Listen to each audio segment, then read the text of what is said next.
Hero FinCorp presents Young Turks, 14 years. Hello and welcome to Young Turks, India's longest running show on entrepreneurship. I am Shruti Mishra. We are at the 20th Wharton India Economic Forum 2016 with the aim to promote entrepreneurship. The forum has been running a startup competition for the last 2 years that features India-focused startups. And we at Young Turks are proud to partner with them third time in a row. This year at the grand finale, 10 finalists will battle it out for a prize money that sums up to $75,000 and a chance to meet investors in Wharton. It's time now to begin the competition. The rules are simple. Each startup gets 10 minutes to pitch their idea, and this will be followed by a 5-minute jury round. So without further ado, I would like to bring on our first finalist, Acuity, an innovative startup in the visual web analytics space. Ladies and gentlemen, a huge round of applause for PRADEEP JANAKIRAM from Acuity.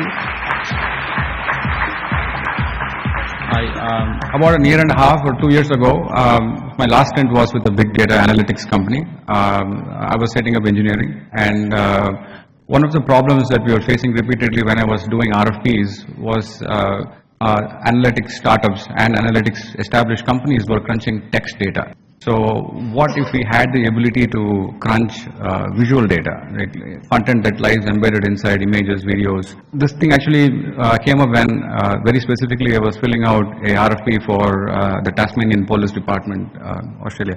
So they wanted the ability to track criminals based on the various pictures of their faces and footages, and so that's when actually I felt quite intrigued about this space, and I wanted to go down and see what I could do here. You talked about the competitive landscape with textual data. What about competitive landscape with visual data? Yes, who else is doing similar things? Yeah, there is one startup out of Chennai itself that's doing this. They're based out of IIT. I know of one more in the valley. Moving on, our second finalist is a social enterprise that refurbishes discarded sports shoes to comfortable wear and provides them to the neediest. Please welcome on stage SHRIYANS BHANDARI from Team Green Soul. We did a life cycle assessment and found that shoes are made of non-biodegradable materials like PET, EVA, foam. An average pair upon incineration generates 30 lbs of emissions. And for those who don't have footwear, it's more than a simple inconvenience or lack of comfort. As per the WHO report in 2013, 1.5 billion people are currently infected by diseases like hookworm, elephantiasis, stugniasis, and are dying each year. So at Green Soul, we refurbish these discarded shoes and make them comfortable footwear. We've also tied up with organizations like Gunj, whom we give back good shoes. Green Soul also has a scalable business model behind it. Corporate CSR. So we charge $3 per pair that we refurbish and donate, and corporates as part of their CSR tie up with us. We've been getting very good traction so far with this. It's a very impressive model, and I'd get much more ambitious on the numbers, honestly. The collection points, the reverse logistics, the remanufacturing, refurbishing, and then the forward logistics back to the consumer, the eventual consumer. That's going to be a lot of your cost, right? And have you thought about what adjacencies you might do when you build that chain out, right? We got companies like DHL, Safe Express, who have also partnered as part of their CSR to do the logistics. And the shoes that we get are in completely torn condition and also odd pairs. So we are looking at that kind of shoes.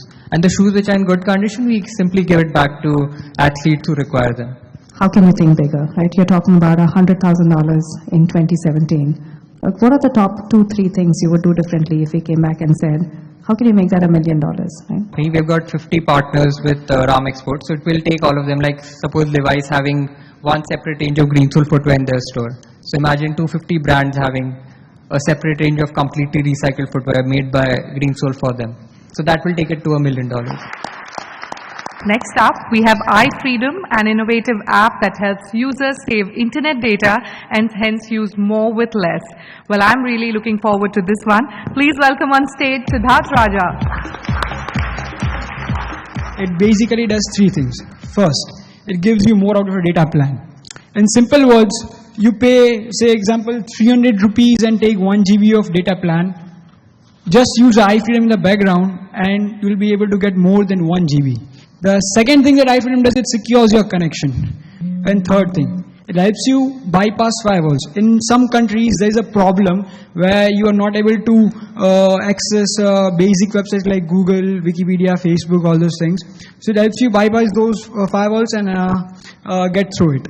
When you say that's just pure technology, I'd imagine that if I were the ISP on the other side, I'd say, why don't I just implement this and reduce my consumption on my side? The next revenue model that we are looking for, we are going to contact ISP and try to see that if they are able to accept our technology and they're interested in it. Quick interruption there. If 1 GB of traffic flows through your network, it has to flow through your point, and you have to have the CPU to compress it. How much does that cost you on the back end? I spend about 12 to 15 lakh rupees for the servers, and I am making right now on a net profit model, so I'm going to be generating more on the ads basis. Thank you for that. Next up, we have Art and Found, a marketplace where artists and art aficionados find, buy and sell art. A huge round of applause, ladies and gentlemen, for Aditya Mehta from Art and Found. Firstly, artists don't have a means to make their art accessible to art buyers at a fair price. Art buyers, on the other hand, don't have access to curated art at their convenience at a palatable price point. So what's the solution? It's quite simple actually. A curated platform for artists to sell limited editions and original works of art. We work on a 80-20 commission basis where artists keep the bigger chunk, and we take care of all the logistics for them. One is that we make money on every order, and the second is that we hold no inventory. Do you have an exclusive on that artwork, or can they list in multiple sites? That's right, we have exclusive. That's why we're keeping our numbers really low. I could easily have more than 500 artists, but I don't want to. I'm going only for exclusivity with artists. Huge round of applause for Aditya. Next up, another social enterprise that's going green quite literally. We have Kheyti that is trying to make small farmers smart farmers by helping them create affordable greenhouses that promise to increase their farm yield multiple times over. Please welcome SATHYA RAGHU from Kheyti.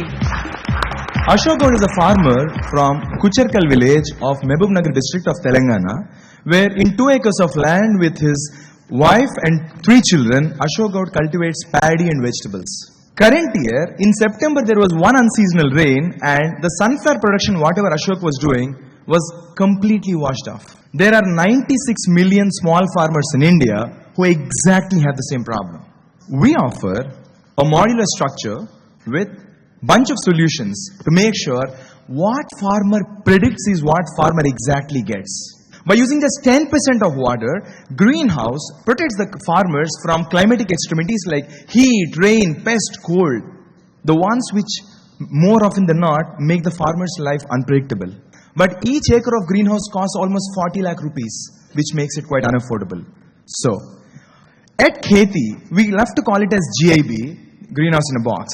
So, our GIB is a 1,000 square feet modular structure. Really small, but it is something which just costs 60% of what a regular greenhouse costs. A lot of products really move based on government subsidies. That can really give you that scale because they have the distribution network, and then farmers will get the product a lot easier. It pays for itself fully within 2 years if there is no subsidy. If there is, it pays for itself within 1 year. Hero FinCorp presents Young Turks 14 Years.